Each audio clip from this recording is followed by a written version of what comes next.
Okay, everybody, so our first map, the X Cup Summer. The tournament series has officially started.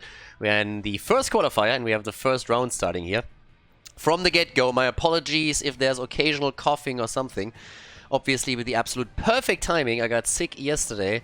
Got a pretty high fever, headache, and all the shebang. So today I feel a little bit better, still slightly feverish. And the headache doesn't also go away completely. So might be that we're going to have some hiccups here because of that. Hopefully not. First map of the day. We're in the first round. We have Cats and Dogs going up against Team Hype. The winner of this series, of this best of one, is going up against the Hardos in the next round, who also signed up for the first qualifier.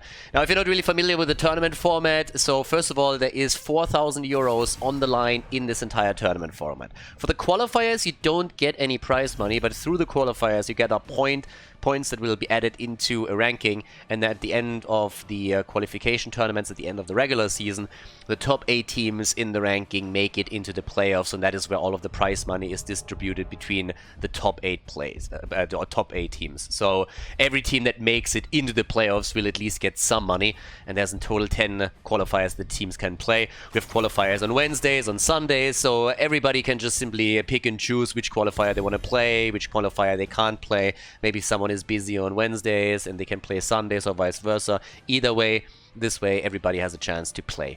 And for now we have got the Cats and Dogs and Team Hype in. Already Battlefield of Eternity has been determined as our first map. By the way, if you guys want to also participate in the tournament, big recommendation right from the get-go, make sure that you join the Discord. At least the captains need to join the Discord channel. So if you guys haven't done that yet, there is a link in the descriptions as well to the Discord. All of the map bans are being done in the Discord channel. The admins are available in the Discord channel too. So if you want to have any additional information or want to just like head in to make sure that the banning process is going smooth, then that's exactly what you should do.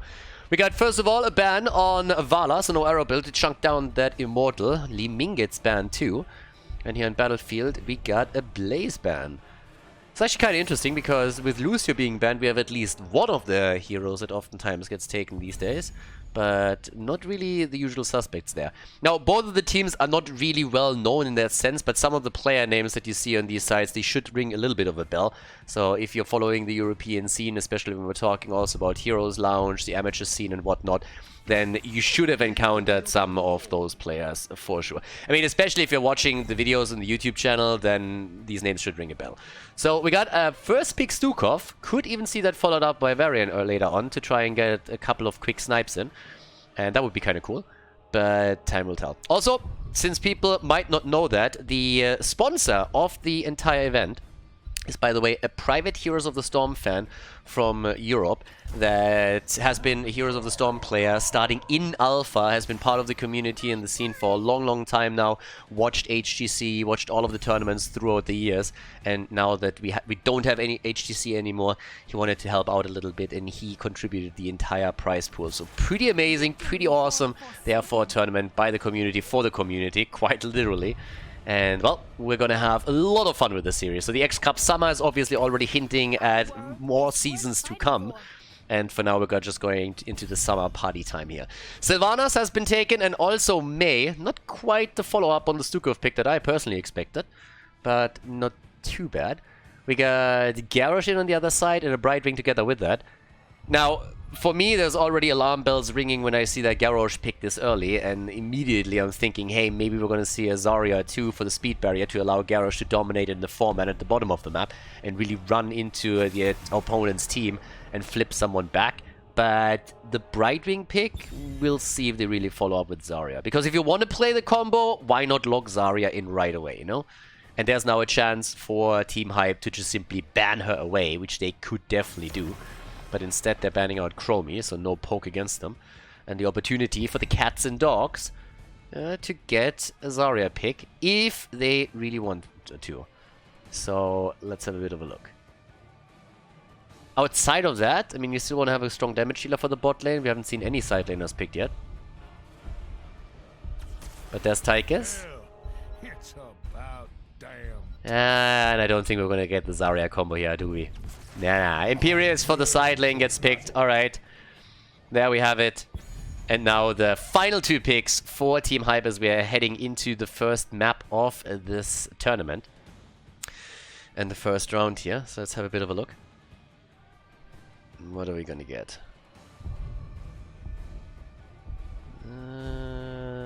Ta-da-da-ta. Yeah, I mean right now they still need their side laner. Oh, Gazlo! Alright. I didn't see that one coming. Gazlo in the house, everybody. Yeah. That definitely not something that I expected. Okay, so Gazlo is in. That's going to be our side laner for the red team, for Team Hype. Going up against Imperius. And Oni Knight, the last player to pick for the team in blue. So let's find out what Cats and Dogs is going to do here. They still need... Well, they need someone for the 4-man, I suppose. And it's going to be Hanzo. Hanzo to chunk down the Immortal a little bit more. They got Tychus in here for Odin. We got Imperius. Guys, we're set and done.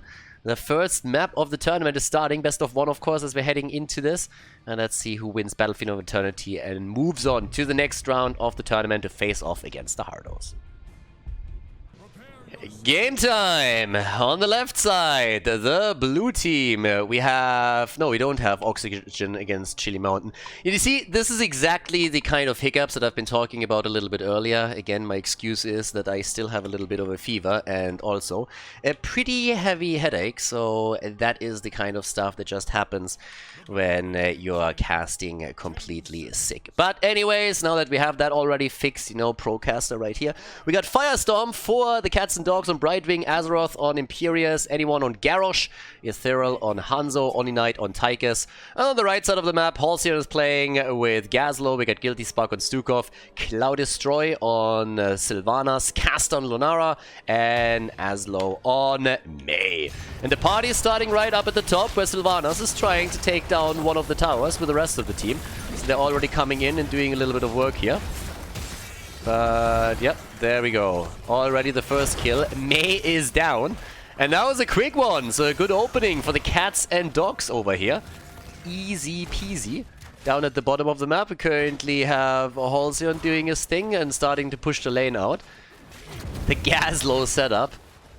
I mean, honestly, Gazlo is a little bit more of a meme. I mean, we had a bit of a time frame where Gazlo was actually meta because the hero was just so strong, but right now it's not really part of the meta anymore.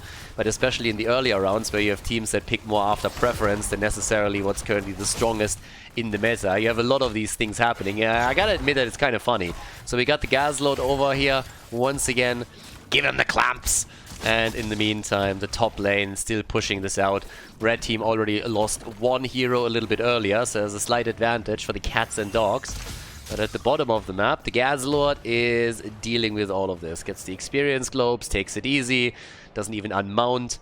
And top side, they're going to go for the camp, whereas the blue team rotated to the bottom of the map to do more or less the exact same thing. So they're just simply trying to ensure that it's a camp for a camp, that nobody here runs a double camp advantage right from the get-go. Yeah, but Gazlo's already starting to go for the camp here. Yeah, just double-checked it. Alright, apparently they weren't quite sure if maybe the blue team was attempting to steal it away, so Gazlo double-checked. That would have been a pretty sneaky play. Like, sneaking all the way into enemy territory and trying to steal the camp away that early in the game, I mean, that would have been a little bit nuts. But I guess better safe than sorry. So, yep, there's that. Either way, Sylvanas down, that's a kill. Tychus drops her, and everybody else is also dropping, especially Stukov is a bit in trouble as the level 4 talents are kicking in for the Cats and Dogs. That gives us the Indomitable right away. Down at the bottom of the map, we currently have Halcyon and Azeroth doing their thing. And it's time for the camp to be taken, since the objective gets announced in a second. So you have another 29 to make sure that you get the Shamans on the lane. And that's exactly what we're seeing here. As you can tell, already there. We got Oni Knight doing his thing. Tychus by now with 0 stacks still on the level 4. I mean, obviously we're only at level 5, so it's not like he had a huge opportunity to stack this already significantly. Didn't really have a whole lot of fights going on after that. When it comes to the talent setup, we got the hyper-focus coils in after the rocket boots. And with the camp now moving through the top lane, there's of course always the danger that Sylvanas is moving in for this. That would be a nice kill if they can get it. Nice control already, and Garrosh in a lot of trouble, and he should die. He's definitely going to go down. The only question is, can they get more? But a great save on Tychus. If not for that little flip by Garrosh, Tychus would have fallen too. At least they're playing a 4 versus 5 now, and haven't lost an additional hero. So good job by... I mean, good job by Garrosh in the sense that he at least saved Tychus, but obviously got kind of caught there. Didn't really think that that would be a threat for him, and very quickly learned differently. So now we got the move straight for Imperius, and he definitely overstayed at the bottom of the map, and he gets dropped as well. The red team with 2 kills. Initially they had some trouble as the game started and lost 2 heroes very, very early on. But now they are looking very good on the Immortal as they're burning it down. Easy peasy, no problem for them. And experience between the 2 teams fairly even. So level 7 should kick in now very soon. But as you can tell, with the Immortal moving through the bot lane, we got an opportunity for Team Hype to put Sylvanas into a decent mix here. If Sylvanas is able to help out, maybe take even a fort down with that little push. The level 7 talents, of course, are also going to help quite a bit. The Splintered Spear is in. The Master Blaster. Gazlo, by the way, has to go up against 2 now up at the top lane, as Imperius and Brightwing are both moving in. And I suppose that Brightwing is going to move down here eventually. But for the time being, yep, there it is. Brightwing comes through, so it's going to be a 4 versus 4. But Sylvanas should be able to really help this push out, and they are already doing an enormous amount of work here, so good for them. Yeah, a little bit more pushing would be kind of nice. They're kind of hesitant. Team Hype, I think they had a big opportunity to do even more damage here, but missed out on that a little bit. So the fort is nearly down, but it's not completely destroyed. And in the meantime, everybody is moving topside. Tychus, not a single stack on the level 4. And that is starting to worry me a little bit. I didn't expect him to go for some crazy stacks here, but I honestly thought that by now he would at least get a few. Brightwing with a safe attempt. Nice move by Stukov though. And they nearly got the kill here. If Lunara would have been able to just hit a few more shots, that would have been another kill against Imperius, but they weren't able to set it up. The bot lane gets pressured as well, since we have the camp for the cats and dogs. They're now trying to take this one down. And Sylvanas is the only one to deal with it. So the wall is lost. Good damage against Team Hype. Well done. Bottom Fountain has, by the way, also fallen, so that's good for them. We have the fort in a pretty helpless situation. Top Fountain is still standing, and they're trying to go for an additional camp. Yeah, good on the blue team. They already got the camp at the bottom of the map, and the red team kind of neglected to go for their own. But since there's 2 heroes now topside committing to this, there's at least a chance that they're simply pushing through the bottom of the map and take that fort down. So it's an opportunity for them right there. And yep, let's have a look. Topside, Olsen is already moving in. Level 10 abilities are just around the corner. That's where the real party starts. That's obviously where the game kicks into gear completely. And yeah, let's go. Here, the long pitch. I gotta admit that some of the talent names are just kind of fun. Master Blaster and all. And look at this. It's a trap! But I'm not quite sure if it's really working the way that they intended to, because Gazlo is just playing this as safe as he can. I mean, look at this. He's already mounted, doesn't even move. And the blue team is going for the Immortal instead. And it's a little bit surprising to me that nobody on the side of Team Hype is trying to even go for the Immortal. They're absolutely sacrificing the halftime show and instead go for the fort, which I don't mind in the sense that the fort is kind of nice, but sacrificing 50% of the Immortal HP for it is maybe not the smartest idea. Level 10 was of course a little bit quicker for them, but I don't know if they can bridge that gap all that easily. Lunara, she is doing fairly... I mean, she's doing a fair amount of damage against the Immortal. The problem is, it's a lot of damage over time, so she needs a lot of time to make this happen. Oni Knight still doesn't have a... Finally, a couple of stacks on the level 4. Finally, after 7 minutes. There's already the ult on Gazlo. They're trying to get a couple of hits in. Oh, beautiful damage. Nice setup. And an easy kill. Brightwing is jumping out. But, yeah, likely... No, survives, but just barely. The damage of Lunara, not enough, but they took the 2 frontliners, so they took Imperius and Tychus down. That's pretty nice position for Team Hype. 4 kills against 2, they have nearly a level lead, and they want to get the follow-up kill too. Right there, there's the hit against Yarrow. She goes down, and Lunara, it's going to take her another 10 to 20 minutes, but she's going to drop that Immortal eventually. It's going to be a little bit faster than that. But yeah, we'll see if they can finally drop it. I suppose so. I mean, considering that Garrosh is still not back, and that Gazlo has already set up around the Immortal. Hanzo is trying to chunk it down though, but the blue team is about to lose another one. Yeah, it's gonna get a little bit closer than expected, I suppose. Yeah, but they take it. It's 1,800 hit points on the shield now. So good for them. 5 kills to 2. A pretty nice comeback after initially they lost 2 heroes quickly. Now we got 17,000 damage for Hanzo, 14,000 for Lunara, and of course after the fort at the bot lane has already been destroyed, the Immortal focuses onto the top lane immediately. Alright, so let's go. Oh, easy kill against Mei. Nice setup though from Gazlo. And they get the kill against Tychus. Do they get more? Yes, they do. Imperius is getting bullied this game. This is the 3rd time that he has fallen. The Immortal is also chunking down the top fort. So Team Hype is really making sure that they are getting into a better and better position with every single objective that spawns on the map. This is the 2nd one in a row for them, and they're starting to kind of snowball it. Experience is fairly decent for them, and it results in an additional talent too, so they have a huge advantage as they're pushing for the first keep of the game. And it's a 5 versus 5 for now. Mei is at the bottom of the map though, so she hasn't even tried to join up with the rest of the team, which means that Team Hype is falling back for now. They just made sure that they can take down the wall, more or less. I mean, again, a couple of hit points left on the tower, but that's about it. But with level 13 in their hand, 7 kills to 3, they're looking incredibly well. We have the virulent reaction in, Remorseless, and also Abolish Magic. Camp Control now for Team Hype too. And this is going pretty well. A couple of nice moves, honestly, in these team fights from Gazlo too. I mean, a couple of those gravel bombs didn't instantly result into a big stun setup or anything, but it really set everything up for Lunara to dish out a huge amount of damage. Every single time that you put someone into, like, they just clustered the opponent's team up completely. And Lunara came in with a Splintered Spear, with a Thornwood Vines, with all of the damage over time that she has, and set it up for the rest of the team to get the kills. And that setup is working surprisingly well for them. So they're doing a great job with this. Now, we got, at this point, still half level missing until level 13 is finally going to be ready for the cats and dogs. But they're, of course, going to try and set this one up.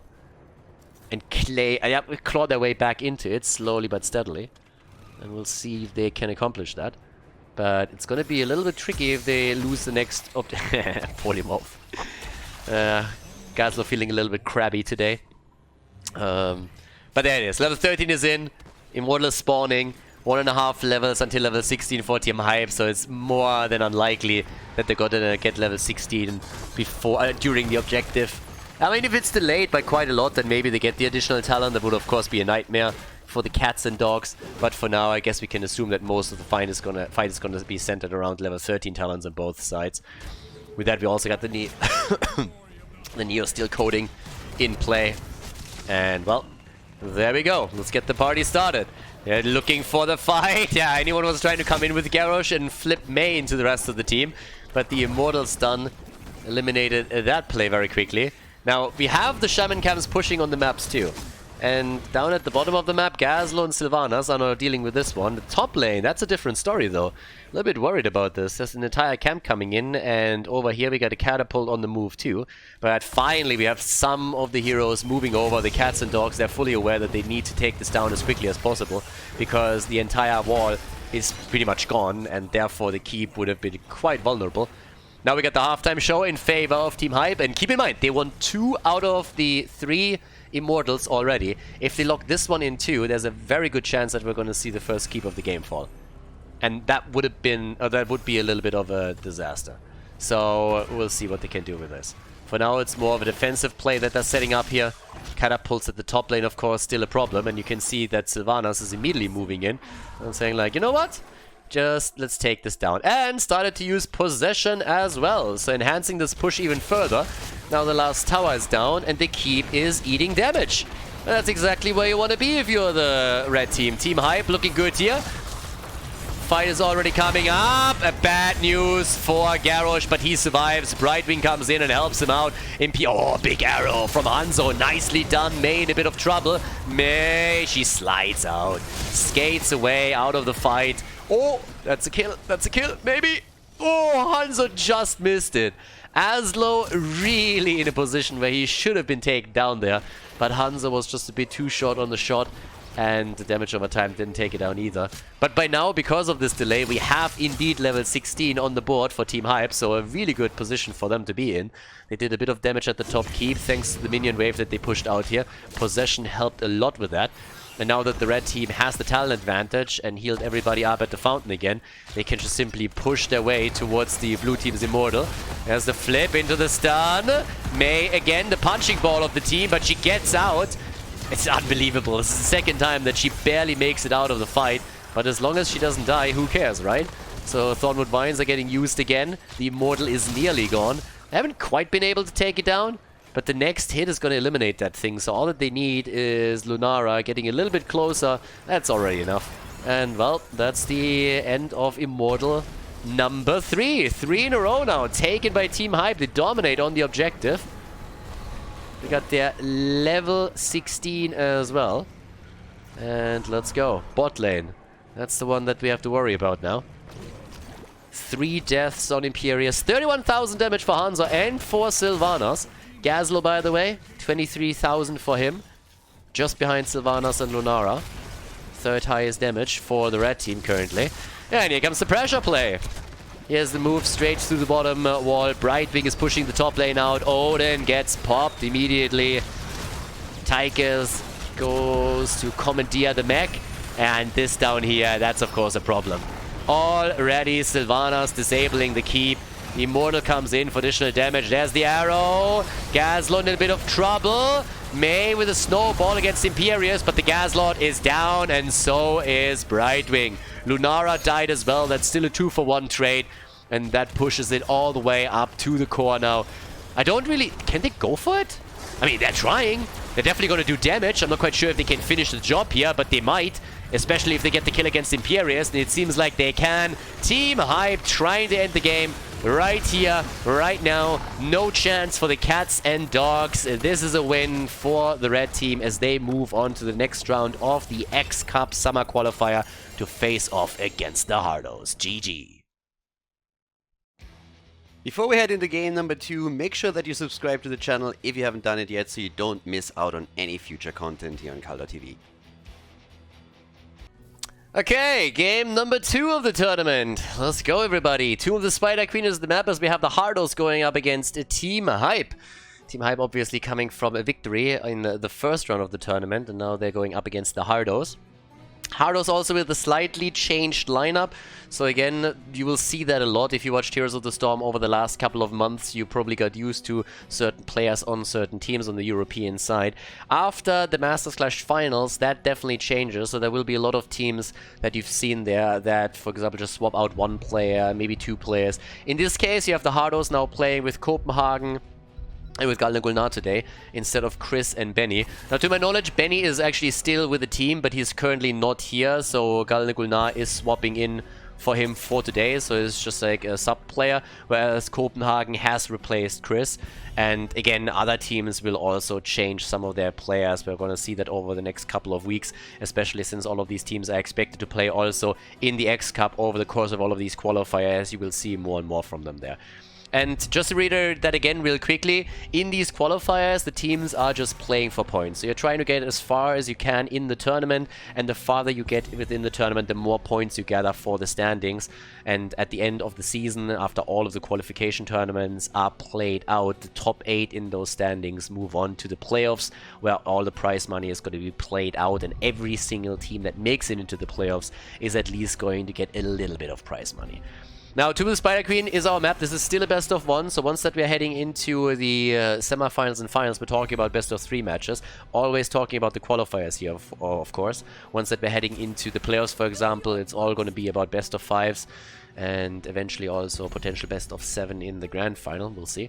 But for now, we got a first pick into Urel for Copenhagen here on Tomb, as Blaze has been banned out, and they also got rid of Medivh. So no Medivh shenanigans with quick portal rotations on Tomb of the Spider Queen between the lanes. And, well, what are we going to get for the red team? What are they going to start things up with today? We got our Lucio, not banned and therefore picked, and Halcyon is getting his Vala. That was a ban on the last map, so last time that these guys played, Vala was eliminated very, very quickly early on. Now Vala is an option at least. And yeah, we'll find out if that is gonna be a little bit difficult for the Hardos to deal with, or if they're just going to completely roll over the red team here. Obviously, the Hardos are the favorite. I mean, duh. But yeah, time will tell. For now, let's see what the blue team is going to take. Now we got Diablo and we got Malfurion. So you got Urel and Dibbles. Every single time I see that as a tag team, I'm reminded of the times in HGC where for, I want to say a month, maybe 6 weeks, we had the dream team of Urel, Diablo, and Deckard Cain just obliterate everything. It was always those 3 heroes together. And I think to the day that they were undefeated, or had like a 98% win rate when you got all those 3. It was absolutely ridiculous back then. But there's a ban on Tracer with a Malfurion pick early on in the game, so Team Hype just looked at that and said like, well, if you got Malfurion already, we just want to make sure that you're not going to run Tracer here on top of it too, since Vala and Lucio would be quite vulnerable to that. Gloom or no Gloom on level 13. And therefore they gotta find something else for the main damage. And quickly also the ban on Garrosh. And with the picks coming in. Oh, Tomb of the Spider Queen, by the way, the map choice of Team Hype. Kind of interesting also that they went for this one, considering that it's a pretty strong map for the Hardos in the first place. Then again, there aren't really too many maps where the Hardos are just horribly bad, so whatever you're gonna go for here. Team Hype pretty much just deciding to pick a map where they feel comfortable on. Mei again, we've seen that already previously. So once again, Mei and Li Ming. Which is kind of funny to me, because both of the damage dealers that they're playing here were banned out against them in the earlier match. So you can really tell that in the previous game, the cats and dogs definitely did their homework when it came to the damage dealers and to the preference picks on the side of Team Hype. They banned out both of the damage dealers and were like, yeah, we kind of know what you guys want to play. Hardo is not really worried about that in any way, shape or form. So Vala and Li Ming get both locked in. And now with that, we got Sylvanas. And we get Genji. Okay, Genji and Sylvanas in play. Sylvanas, of course, for even more push power too. And that leaves us with the last pick. So, one more left for Team Hype. And then we can head into our best of 1 here in the second round of the tournament. So let's see what we're going to get. They need a side laner that is going to deal with Urel here. That's already annoying enough as is. But let's see who they're going to lock in here. It's Deathwing. Alright, we got the chicken in the house, everyone. Tomb of the Spider Queen, the Hardos against Team Hype. Game number 1. Well, the only game in the best of 1. We have the Hardos against Team Hype. And on the left side, Yasuo on Genji. We got Hazops on Sylvanas. Gulnagulnar is playing Malfurion. He is, of course, subbing in today for Benny, who couldn't be here. Copenhagen, who replaces Chris, is playing Urel. And we got Nick on Diablo. And on the right side of the map, Team Hype with Halcyon on Deathwing. We've got Guilty Spark on Lucio. Cloud Destroy on Vala. Aslo on Mei again, as in the last game. And Caster is playing Li Ming. More name than a description here. With an Ether Walk on level 1. Yeah, that's a nice Deathwing skin, by the way. Okay, no chicken after all. I got a little bit worried here. Looked like a chicken skin to me, but nope, that is actually one of the proper skins for Deathwing. If you play the Majestic Dragon, then you want to make sure that you take a proper skin for him, and that's exactly what we're seeing from Halcyon here. I can appreciate that for sure. A little bit of damage over time is already kicking in here. Sylvanas is doing her job. We got Vala with the multi-shot build, as you would expect. The Light of Karabor for Urel here. And let's see what they can pull off with this one. I mean, the rotation between the two teams is obviously happening. Mid lane, top lane with a 4-man, as you would normally expect here. Everybody looking to see if they can get a sneaky kill in. And especially Diablo. Yeah. Not quite the move that they wanted to go for. The idea was obviously to lock the target into a Malfurion route, but that didn't work. And therefore, kill opportunity may be lost. Question is always, could they really get the kill, yes or no? We have now Yasuo at the bottom of the map starting to deal with the Siege Giants. I guess eventually someone on the red team is going to double check what's happening around there. They must notice that Genji isn't here. There's not too many spaces and places on the map where Genji could be at this point, so the rotation to the bottom of the map is already happening. And they're taking a long time for this, so this could be a steal. Li Ming is already here, and this is a 3-for-2 at least for now. Deathwing is getting some damage out, but they stole the camp. They got the camp. Deathwing might die for it. And yes, he does. Yasuo zips in, gets the reset, moves out, but he gets dropped too. A kill for a kill, and the Siege Shine stolen. Nicely done by Team Hype. Good move by them. And the Hardos, therefore, in not really trouble, But that was definitely a slight setback here at the beginning of the game. Yeah, good job by Team Hype. Nicely done. Then again, Genji needed a long time to start up with the camp, so obviously they knew that something was happening here. And what else are we gonna get? Deathwing is still back down here, trying to keep those siege giants alive and make sure that they can push them in to get some structural damage going. Level 4 talents are now ready for both of the teams. And yep, there we have it. We move through the mid lane, trying to get some extra gems together. 17 have already been turned in by Team Hype. 19 on Mei that could be delivered. And Hazu is pushing out the top lane a little bit. Going strong on the money pick. Yeah, trying to take one of the towers down. I mean, he gets some solid damage. It's not crazy, but you're whittling the hit points down slowly and steadily. As soon as the web weavers then come down, they have a much easier time breaking through the wall and starting to damage the fort. So every little bit at the beginning of the game matters. That's exactly what they're currently trying to do. So, with that, we have our 6 stacks for Vala. Already working on the next camp here. That's a little bit of an opportunity to maybe take down Mei. Somebody blocking, but she slides out. Copenhagen comes a second too late. That was great damage against Mei though, and she made it out. But that's 15 gems that she's currently holding. There was a lot of pressure from the Hardos for sure. Another setup, and this time Lucio just doesn't stand a chance. There was a beautiful combo between Nick and Gulnar as Diablo and Malfurion just tag team the CC on Lucio and allow the rest of the team to get the kill. So nicely done. 2 kills to 1. And of course the chance to now turn in some gems as well. They already delivered 20. And maybe get the upper hand here. They have enough for a full turn-in. So if they get everybody in position, they can get the first set of web weavers. They are also going to have an early level 7, a little bit earlier. Yeah, and Yasuo is already starting to pressure Li Ming a little bit. Yeah, not only a little bit, that's a kill right there. Nicely done. Yasuo with a quick dash, and the one we won. The Lucios are in play, but that doesn't change the fact that Li Ming was just chanceless in that situation. And they're trying to go for more. But this time the root is not in place early enough. But they are obviously now in a great position. 3 kills to 1. Continuous pressure at the top lane. Setting Sylvanas up so that she can disable the structures time and time again. With the augmented Guardian. And also the Frost Shot. So Vala at this point going for Frost Shot on level 7 instead of the Hot Pursuit. Turn-in opportunities plenty. They need 1 more gem to get the web weavers. And yeah, there's the pressure play against Mei. So good for them. Red web weavers are a little bit faster though, so it's kind of funny. The blue team has dominated most of this and were 1 single gem short of getting the first web weaver wave. And now Team Hype was able to sneak their own gems in and take the lead. So yeah, good for them. But well, let's see what we can get here. What exactly can Team Hype now do with this? If they can get some solid damage done with this, it would be kind of nice for them.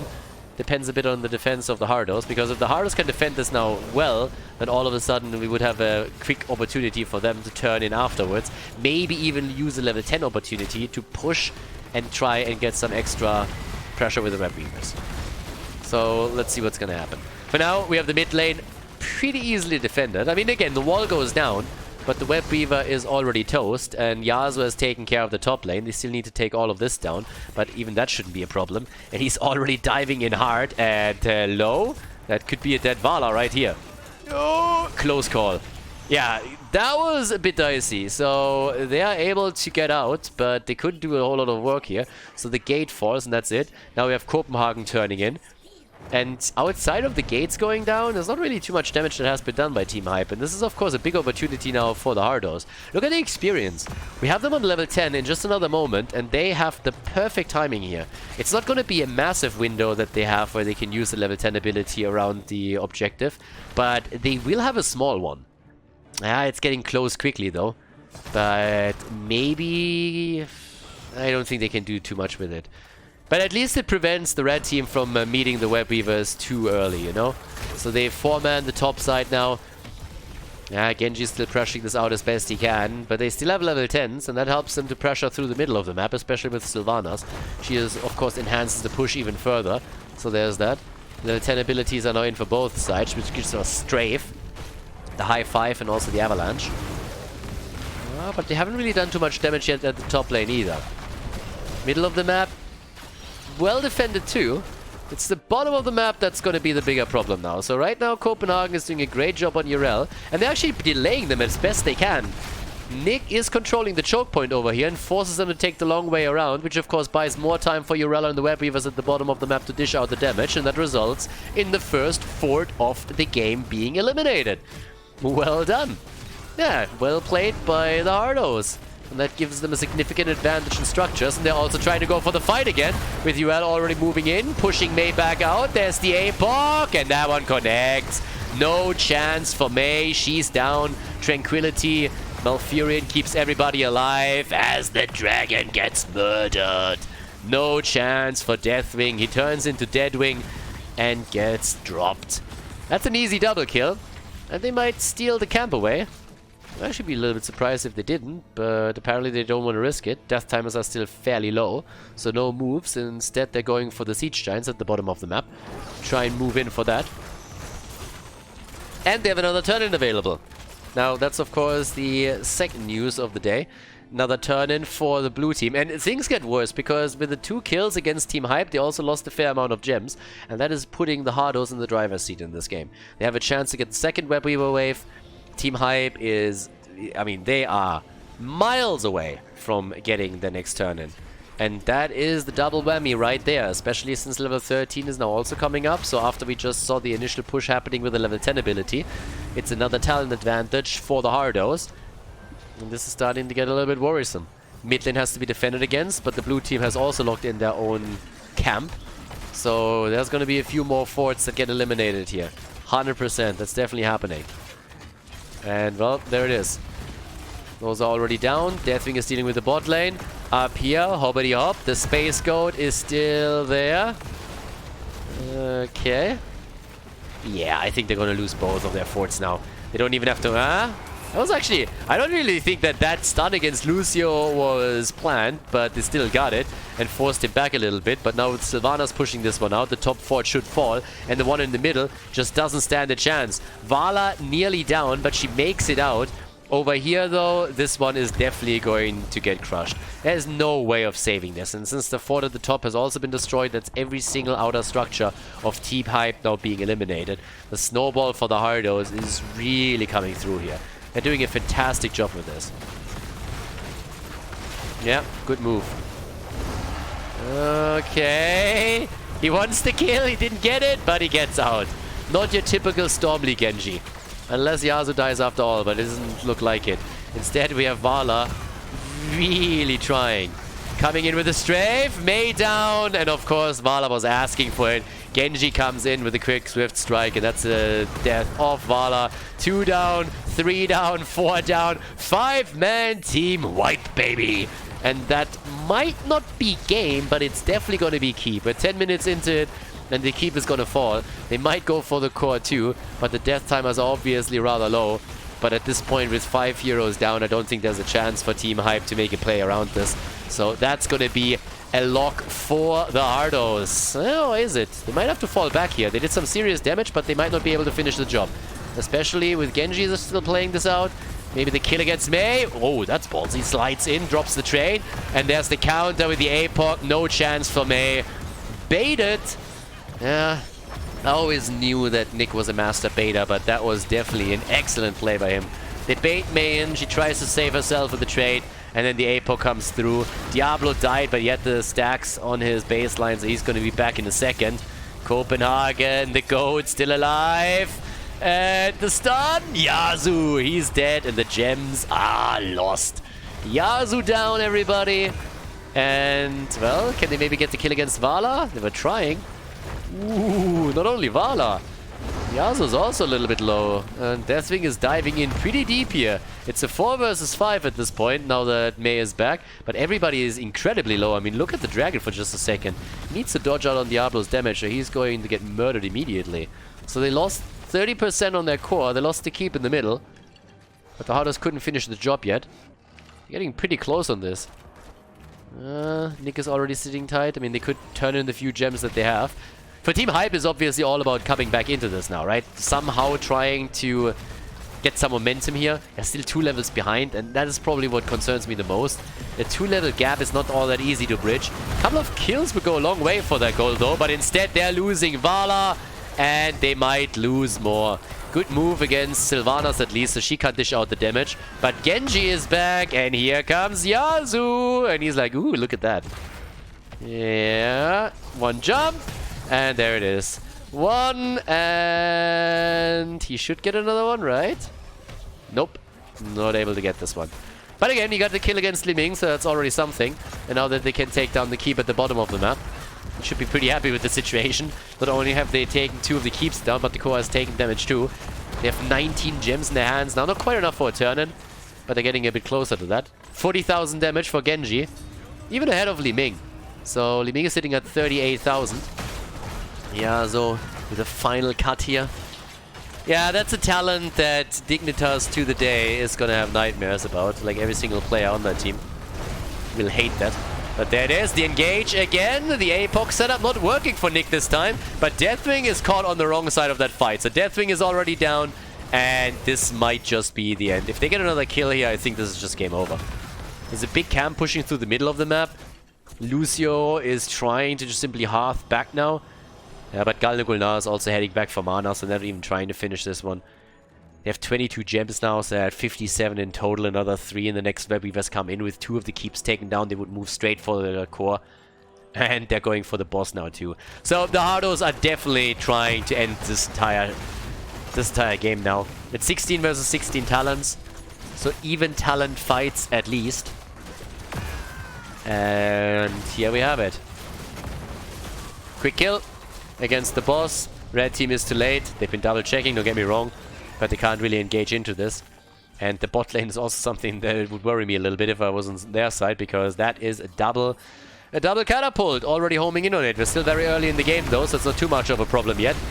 There's the kill against Deathwing again. Yeah, Deathwing is just Deathwing today. That's 5 kills against him. And now they are cleaning house with the rest of the team too. I mean, Yasuo, can you just calm the fuck down? Dude, what the hell? Comes in for 4 kills in total. I mean, check this one out. So first they get the Deathwing kill, and then Yasuo just goes completely ham on them and just slices and dices with the Dragon Blade. They're absolutely crushing them here. And now with the keep at the top falling, they're also chasing the last one. They want to go for the 5-man team wipe, and they are going to get it. It's going to take them a while, don't get me wrong, but they're going to get it eventually. Nick is trying. I mean, at this point this is getting a little bit sad, but eventually that's still going to be a kill. There it is. Took him long enough. By now Deathwing is already back, but of course the core is down, and that is game as the Hardos move on to the next round of the X Cup qualifier. GG and well played. The Hardos with a solid performance here on Tomb of the Spider Queen.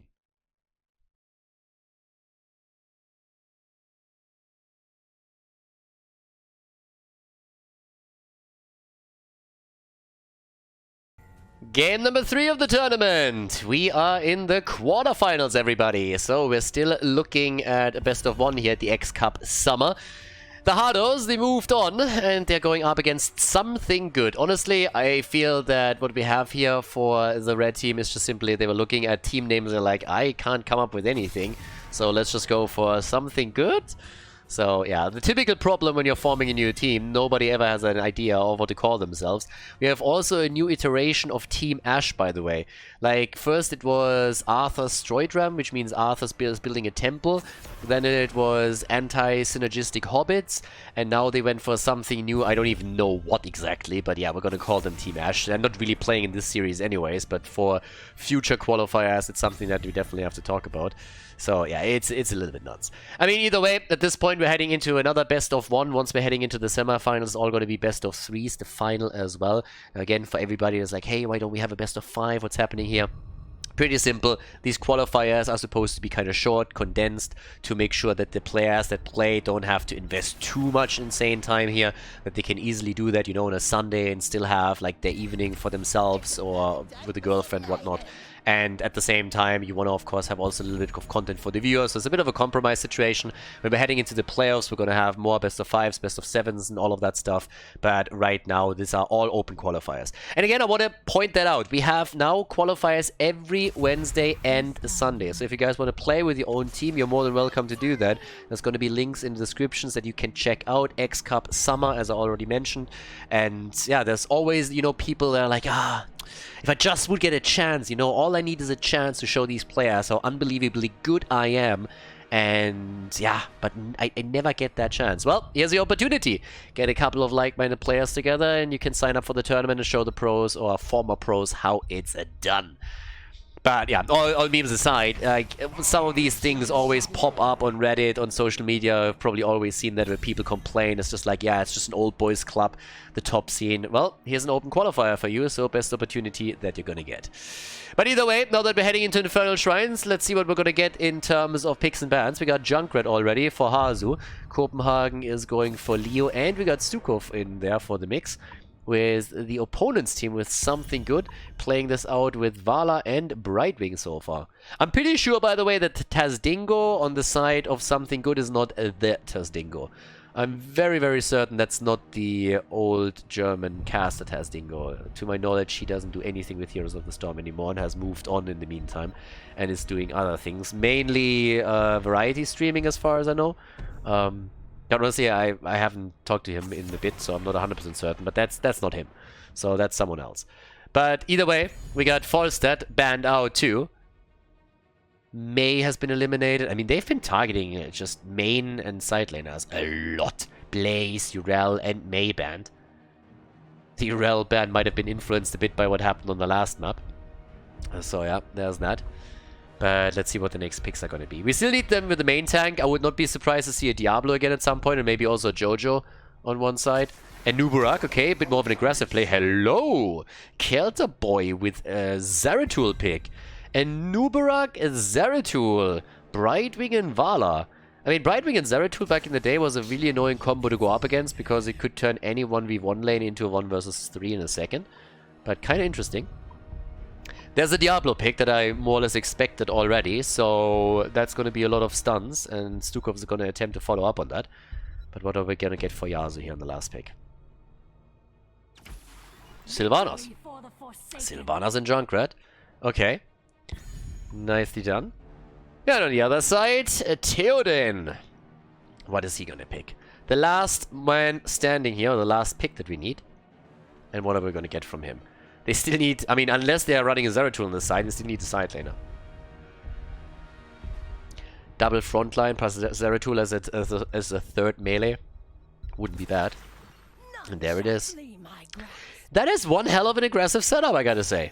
Maiev, Zeratul, and Nubarak at the front with Vala in the back. I mean, damn son, these guys are coming out swinging. No respect for the Hardos here, apparently. Let's see if they can follow up on it. We're in the quarterfinals, everyone. Infernal Shrine, still a best of 1, so let's jump straight in. Something Good against the Hardos. Let's go! Time for the Hardos against Something Good. We're in Infernal Shrines, and we got Hazorps on Junkrat for the blue team. Galnugulnar is playing Stukov. Again, he is currently subbing in for Benny, who apparently did not have time to play today. Copenhagen replacing Chris on the team is playing Leoric, and we got Yasuo and Sylvanas with Nick on Diablo. And on the right side of the map, we got Sir Davis for Something Good on Vala, Theoden on Zeratul, there's Dingo, again, not the streamer, on Brightwing, Kelterboy on Maiev, and No Goat on Nubarak. Maybe that's the reason why they banned Urel. No Goat in this game indeed. So, yeah. I mean, at that point, let's see what they can do here in the middle. I gotta say that the aggression that we're seeing in terms of the draft, at least, was pretty surprising to me. So if they can follow up on the aggressive draft with some aggressive plays, that would be kind of cool and might pressure the Hardos a little bit. But of course, it's not all that easy to pressure a team of players that, nearly down to a man, have been former HTC players. And as I say it, now that they're not playing with Benny and Chris today, it's not even 100% true, but these guys still have all more than enough experience to deal with an aggressive setup and play it a little bit safer. At least they should. So yeah, we'll see what we're going to get from them here. But, well, as it stands, we got in the middle of the map already our little play here just around the next potential kill, because Kelterboy gets attacked. Yeah, could move out and does. I like the way that everybody is looking forward to get the early kill here, though. So yeah, that's kind of nice. So we'll see what they can do with that. I mean, on the left side, we have Gulnar and his boys trying to take the camp. Suga is kind of funny. Every single time that he just goes for the auto attacks. I mean, the man hits like a truck. Is still the hardest hitting auto attacker in the game, but at the same time, it's not really the biggest frequency there. You need to get that stim drone on him to really get value, Kappa. So, in the meantime, a little bit of an attack over here towards the Nubarak, and nicely done, they steal away the camp. So they got some damage. I mean, they've tried to provide the vision to allow the fountain to be taken down by the Khazra camp, but they couldn't make that happen. Stealing it away, though, is already a winner in the first place, so nicely done. And that's some serious damage against the first tower already. That's pretty sweet. Objective number 1 is spawning at the top lane, so not down here, but the first tower is down. And this is a pretty solid setup for the Hardos early on. Again, we haven't seen a kill yet, but stealing the camp away is kind of important. Another nice wall stun. Nick is a little bit isolated, though. I mean, he's very much alone here. Nick? Yeah, I'm not so sure what he was thinking there, but once that they literally walked into the bush with the 4-man, he was done for. So that's the first kill in the game. Nick being eliminated on Diablo. First blood for something good. And the objective is spawning in just another moment, with level 4 talents now available for both teams. Everybody heading back for mana at this point. Yeah, Yasuo is back at the bottom of the map. But we have another 16 seconds for the camp to come up. And the red team is a little bit late on this. So they're going for their own camp too. But if you look at the timing, the Hardos are much, much faster with this one. And now they can move onto the objective more or less immediately. They have Copenhagen already in a position for it.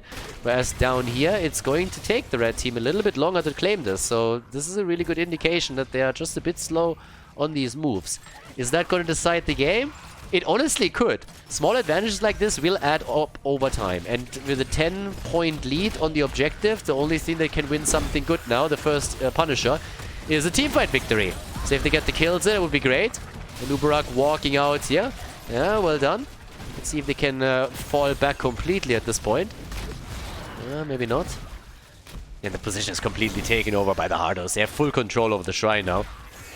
Sylvanas is even pushed to the middle a bit, giving them the level 7 talent.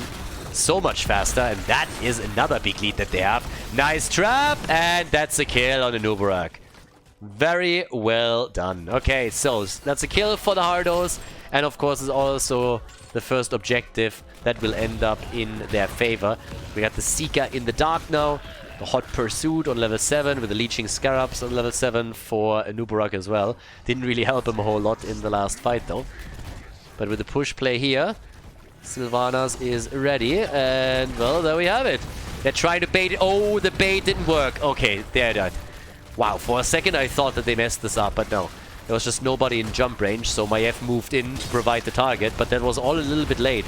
And that means the wall is completely destroyed by the time that the Punisher is baited over. And that is real bad news. It might not result in the... Actually, it might result in the fort being eliminated.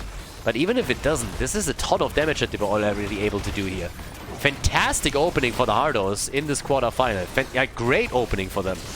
So the first fort falls, and Nubarak, he dies again. The cockroach is dead. So is Vala, and Maiev nearly died too. I mean, they were trying to go for the kill here. They couldn't quite make it work. But look at the experience lead. It's a level 10 that we're talking about now. And that's why they're pushing the top lane even further, because they're realizing how heavily they are ahead at this point. And they're saying, guys, as long as we got level 10, let's just push this, open the wall up, and then see where we go from there. And I don't necessarily think that they're going to make a play for the keep. I think it's more likely that they're going to fall back into the mid lane and try to take the fort down. But if they get the kill here, mind control, and that's a kill against the Nubarak. And all of a sudden, this is another opportunity to drop a second target. Vala is down. Oh boy. The Hardos, they are going for all-out murder in this one. Nick is a little bit lost on the other hand. I mean, he is deep in enemy territory at this point. But they are starting to dish out some damage against the keep itself. 5 kills to 1. They still got level 10. And something good. They are struggling to get their rogue abilities. Yeah, that is rough. Rough going for them here. So they're trying to save what's there to save, but that's 50% gone on the keep. And that is, of course, horrific for the red team. Yeah, they're trying to go for the... Oh, beautiful Entomb. Great Entomb against Zeratul. I mean, normally that's not a sentence that you would hear a caster utter, but they made the Entomb happen just as he already used his blink. So that was fantastic. If not for that, that's a different story. Now they got level 10 with the Emerald Wind and also with the Void Prison.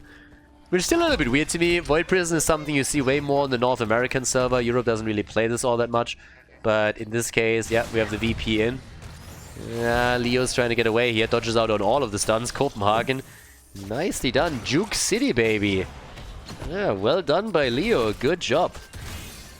But activating the Entomb down there, obviously, just after Zeratul used his blink was fantastic. That was exactly what they needed there. And the map is theirs. They have, right now, full control, which allows them to go for the camps. They can, at the same time, also try and destroy some of the additional structures in the mid lane, thanks to the Khaldor getting vision through the mine. They already took down the fountain. And now that they're eliminating this one down at the bottom of the map, you can obviously already tell that the next objective is more than difficult to win for something good, because they have no fallback option anymore. There's no fountain that can play around again. And Nubarak is diving in, but there's no follow-up. Finally, there's at least the... Well, they're trying. There's a nice stun setup from Vala, following up on the cage from IF, but it's just not enough. And now Nubarak gets attacked again. And even though he pushes the cocoon out, it's an easy kill right there. Yeah, open qualifiers again. Everybody can participate, and not all of the teams are playing on the same high level. Games like these, by the way, should be a good reminder. I mean, this is the quarterfinal. That means that something good defeated at least 2 opponents in the previous rounds.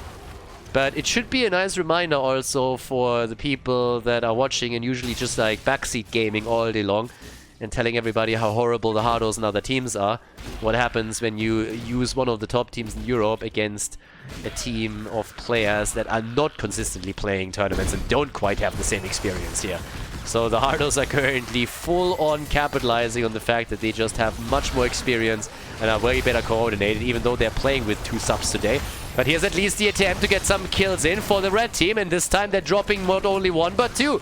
They take Diablo and Stukov down, and they get the kill against the Hardos. Nicely done, I like it. They have the aggressive draft, and this time they were able to dive in, and they're not stopping there, so they're following up on it. Very well done. Something good. They get 4 kills in total, but the objective is lost to them. Now, of course, that Punisher is not going to do a whole lot of work, but the more important thing for the Hardos was that they deny the Punisher to something good after they just lost 4 players. That was really, really important, because if that's not the case, then the momentum in this game could have flipped completely. But, well, as it stands, we got our little setup here down at the bottom.